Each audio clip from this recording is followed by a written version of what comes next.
Class 10th अर्थशास्त्र chapter 1, जिसका नाम है अर्थव्यवस्था एवं इसके विकास का इतिहास। इसका हम लोग कुछ क्वेश्चन, ऑब्जेक्टिव क्वेश्चन का प्रैक्टिस करेंगे। तो पहला क्वेश्चन जैसा कि आप देख रहे हैं,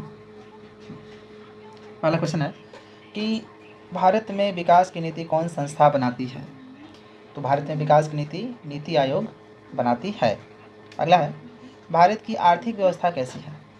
तो भारत की आर्थिक व्यवस्था कैसी है? तो भारत में सकल राष्ट्रीय उत्पाद भी है, प्रति व्यक्ति आय का भी अवधारणा है, राष्ट्रीय कल्याण का आधार भी है, यानी कि इसमें से सभी डी। अगला है, भारत में आर्थिक विकास का मुख्य श्रेय किसको दिया जाता है? भारत में आर्थिक विकास होने के पीछे मुख्य कारण है नियोजन।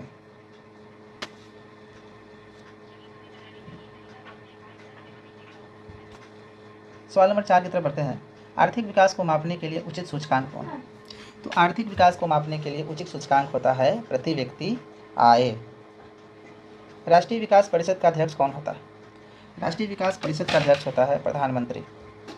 भारत में सेवा क्षेत्र को सामान्यतः कितने भागों में बांटा जाता है? भारत में सेवा क्षेत्र को सामान्यतः कितने भागों में बांटा जाता है? तो 2। भारत में सेवा क्षेत्र 2 भागों में बांटा गया है। 7। भारत की राष्ट्रीय आय में किस क्षेत्र का योगदान है? भारत की राष्ट्रीय आय में किस क्षेत्र का सबसे ज़्यादा योगदान है? तृतीय क्षेत्र यानी कि सेवा क्षेत्र का। अगला सवाल 8 नंबर, अर्थव्यवस्था आजीविका अर्जन की एक प्रणाली है, यह किसका कथन है? कौन से अर्थशास्त्री का ये कथन है? तो याद रखना है, ये है ब्राउन क्रेंस का।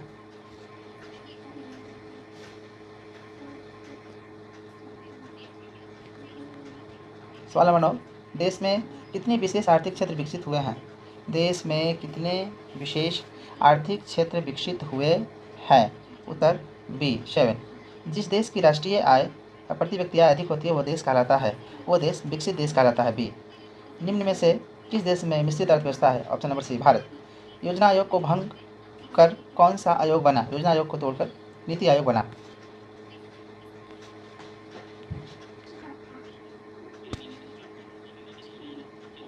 कृषि जनित उद्योग के विकास में से किस राज्य का विकास किया जा सकता है? कृषि जनित उद्योग के विकास से किस राज्य का विकास कर सकता है? तो कृषि जनित उद्योग के विकास से किस राज्य का विकास किया जा सकता है? वो बिहार। मानव की न्यूनतम आवश्यकता क्या होती है?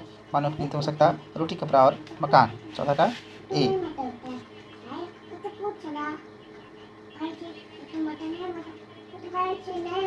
15 नंबर देखते हैं, गरीबी रेखा के नीचे रहने वाले शहरी लोगों को कितनी कैलोरी की आवश्यकता होती है? 21 कैलोरी, और गांव में रहने वाले को 2400 कैलोरी।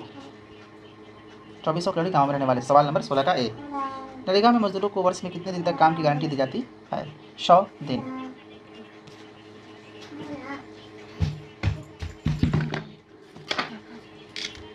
कौन बीमारू राज्य है? तो बीमारू राज्य में BIMARU। BI से बिहार, MA से मध्य प्रदेश, R से राजस्थान, U से उड़ीसा। बिहार इसमें से सभी डी। बिहार में मानव विकास को कौन सा रूप दिया गया है?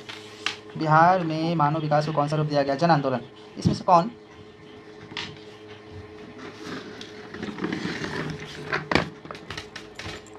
इनमें से कौन आधारभूत संरचना नहीं है? आधारभूत संरचना कौन नहीं है? पानी है, सड़क है, बिजली है, उद्योग आधारभूत संरचना में नहीं आता है, यानी कि ऑप्शन नंबर ए। प्रथम मानव विकास रिपोर्ट किनके निर्देशन पर तैयार की गई थी? प्रथम मानव विकास रिपोर्ट किनके निर्देशन में तैयार की गई थी? ऑप्शन नंबर सी, महबूब उल हक। मानव विकास सूचकांक में भारत का क्या स्थान है? मानव विकास सूचकांक में भारत का 126 स्थान है, 126वां स्थान है।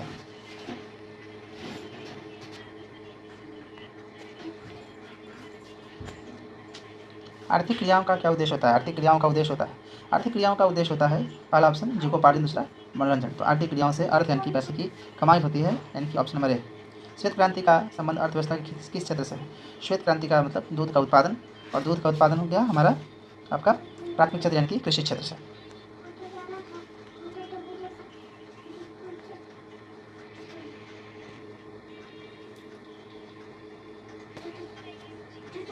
भारत का कौन सा आर्थिक क्षेत्र सबसे बड़ा है? भारत का कौन सा आर्थिक क्षेत्र सबसे बड़ा है? भारत का कौन सा आर्थिक क्षेत्र सबसे बड़ा है? तो भारत का तृतीय क्षेत्र जो होता है, यानी कि सेवा क्षेत्र होता है, वो सबसे बड़ा होता है।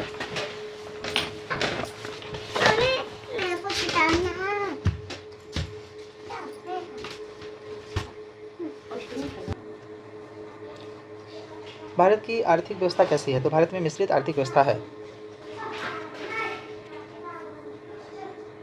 वर्तमान समय में आर्थिक विकास में किसका योगदान सर्वाधिक है? वर्तमान समय में आर्थिक विकास में किसका योगदान सबसे अधिक है? तो इसका ऑप्शन हो जाएगा सेवा क्षेत्र यानी कि तीसरा क्षेत्र। इन आर्थिक क्रियाओं में कौन सा प्राथमिक क्षेत्र संबंधित नहीं है? प्राथमिक क्षेत्र यानी कि औद्योगिक क्षेत्र में मत्स्य पालन, खनन, वन आता है, बैंकिंग नहीं आता है, यानी कि इसका ऑप्शन नंबर डी। एक समाजवादी अर्थव्यवस्था में सर्वाधिक बल किस पर दिया जाता है? तो समाजवादी अर्थव्यवस्था में सर्वाधिक बल जो दिया जाता है वो लोक कल्याण पर दिया जाता है। अर्थव्यवस्था के किस क्षेत्र में हरित क्रांति का योगदान? हरित क्रांति का मतलब होता है फसल का उत्पादन से, फसल का उत्पादन यानी कि प्राथमिक क्षेत्र, ऑप्शन नंबर ए।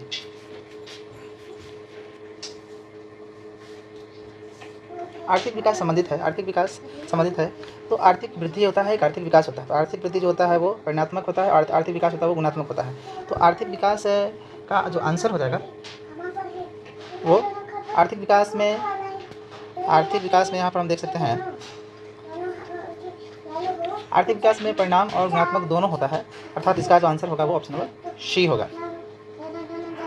भारतीय योजना आयोग के प्रथम अध्यक्ष कौन है? तो योजना आयोग के अध्यक्ष जो होते थे वो प्रधानमंत्री होते थे। तो प्रथम प्रधानमंत्री थे पंडित जवाहरलाल नेहरू।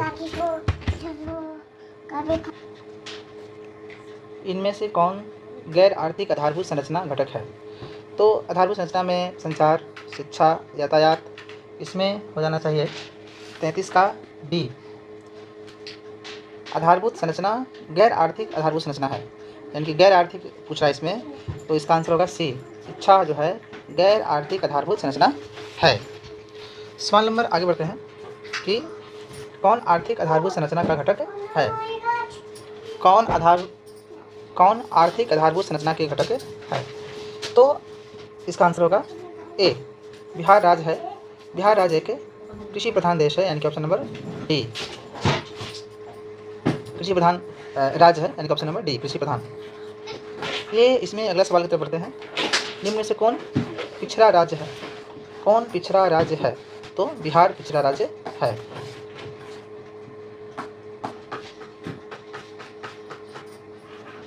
किस अर्थशास्त्री ने कहा कि गरीबी कैंसर के रोग की तरह है? तो इसका उत्तर हो जाएगा बी,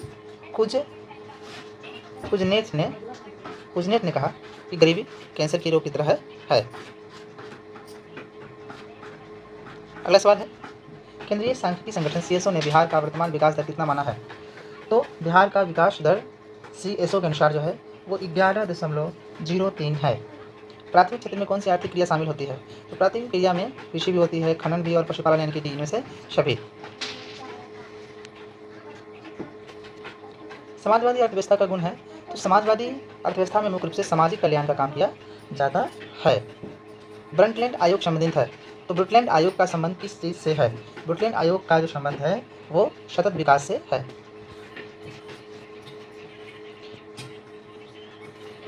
अर्थव्यवस्था में कितने प्रमुख क्षेत्र होते हैं? तो अर्थव्यवस्था में मुख्य रूप से 3 क्षेत्र होते हैं। प्राथमिक क्षेत्र को क्या कहा जाता है? कृषि क्षेत्र कहा जाता है।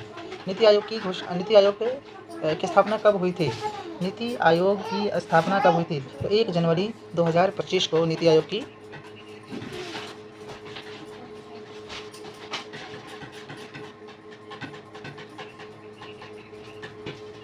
अगला सवाल देखते हैं कि भारत की जनसंख्या 2021 के अनुसार कितनी है? 121 करोड़। शी, वर्तमान में बिहार की साक्षरता दर कितनी है? तो बिहार की साक्षरता दर जो है वो है 61.80%। बिहार की साक्षरता दर 61.80% है। बिहार राज्य में लोगों की आजीविका का मुख्य आधार क्या है? तो बिहार राज्य में लोगों के रोजी रोटी का मुख्य आधार कृषि है, बी।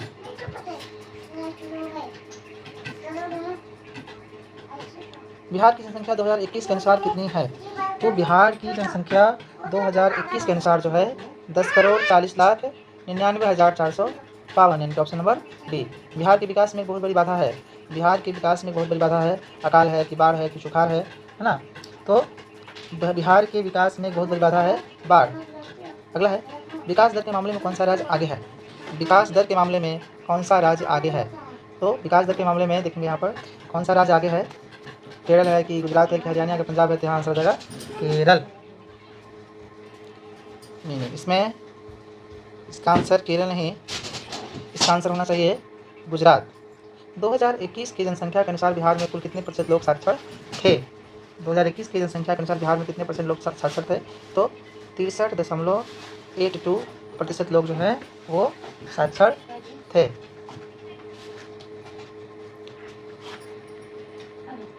अगला जो सवाल है, कृषि का विकास करना किस पंचवर्षीय योजना का मुख्य उद्देश्य था? कृषि का विकास करना पहली पंचवर्षीय योजना का मुख्य उद्देश्य था। मानव विकास रिपोर्ट का प्रकाशन निम्न में से किसके द्वारा किया जाता है? UNDP द्वारा मानव विकास रिपोर्ट का प्रकाशन किया जाता है। Option number C. भारत का पहला मानव विकास रिपोर्ट किस प्रधानमंत्री द्वारा जारी किया गया था? अटल बिहारी वाजपेयी।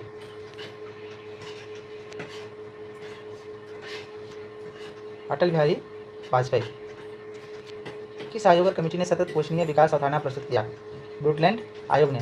आर्थिक विकास का तीसरा क्षेत्र क्या है? सेवा क्षेत्र। किसने कहा बिहार के विकास के बिना भारत का विकास संभव नहीं है?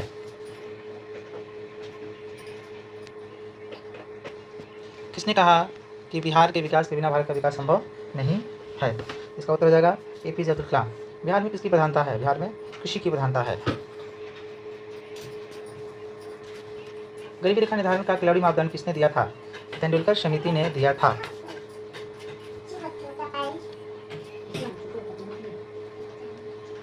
गरीबी रेखा निर्धारण का कैलोरी मापदंड किसने दिया था? तो तेंदुलकर समिति ने दिया था। आगे है सवाल, प्रोफेसर PC महालनोबिस की अध्यक्षता में किसका गठन किया गया? केंद्रीय सांख्यिकी संगठन का, मानव विकास सूचकांक का, राष्ट्रीय आय समिति का, योजना आयोग का। तो 60 का आंसर हो जाएगा आपका सी, राष्ट्रीय आय समिति की, है ना, गठन किया गया था। किसकी अध्यक्षता में? तो उनका नाम है प्रोफेसर PC महालनोबिस। खनन को किस क्षेत्र में शामिल किया गया है? खनन को किसी क्षेत्र में शामिल किया गया है? ए।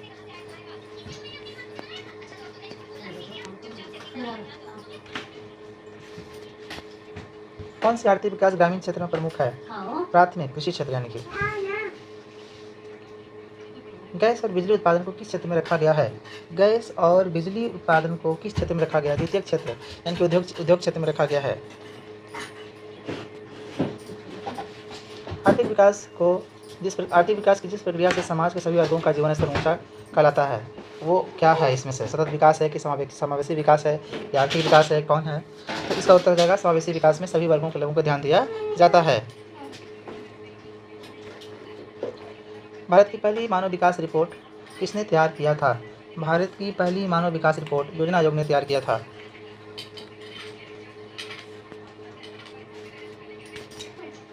इस क्षेत्र को द्वितीय क्षेत्र कहा जाता है। तो उद्योग क्षेत्र को द्वितीय क्षेत्र कहा जाता है। संसार शिक्षक द्वारा अपने पुत्र को पढ़ाना कौन सी क्रिया है? शिक्षक द्वारा अपने पुत्र को पढ़ाने से शिक्षक को कोई पैसा प्राप्त नहीं होंगे, इसलिए ये अनार्थिक क्रिया में आ जाएगा।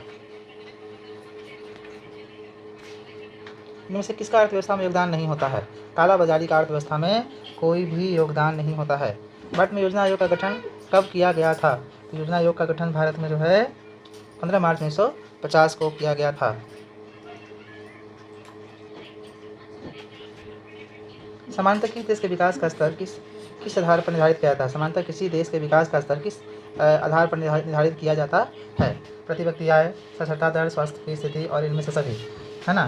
तो इसका आंसर होना चाहिए इनमें से सभी चीज़ों को ध्यान रखते हुए ये डिसाइड किया जाता है कि कौन सा देश विकसित है, कौन सा देश विकसित नहीं है। प्रथम पंचवर्षीय योजना कब आई थी? प्रथम पंचवर्षीय योजना की शुरुआत कब हुई थी? तो 1951।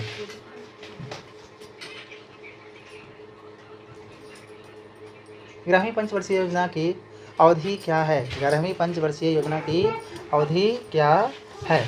तो 11वीं पंचवर्षीय योजना जो है 2007 से 2012 तक था। राष्ट्रीय विकास परिषद का गठन कब किया गया था? राष्ट्रीय विकास परिषद का गठन कब किया गया था? 1952 में। पहला मानव विकास सूचकांक किस अर्थशास्त्री ने तैयार किया था? पहला मानव विकास सूचकांक महबूब उल हक ने तैयार किया था। मानव विकास के बारे में सर्वोच्च राज्य कौन है? मानव विकास के मामले में सर्वोच्च राज्य कौन है ना? मानव विकास के मामले में सर्वोच्च राज्य कौन है? याद रखना है, केरल। भारत में पहला मानव विकास रिपोर्ट जारी हुआ था। भारत में पहला मानव विकास रिपोर्ट जारी हुआ था अप्रैल 2002 में। भारत की प्रति व्यक्ति आय 2004 के आंकड़ों के अनुसार कितनी है? भारत की प्रति व्यक्ति आय 2004 के रिपोर्ट के अनुसार कितनी है? 28,000।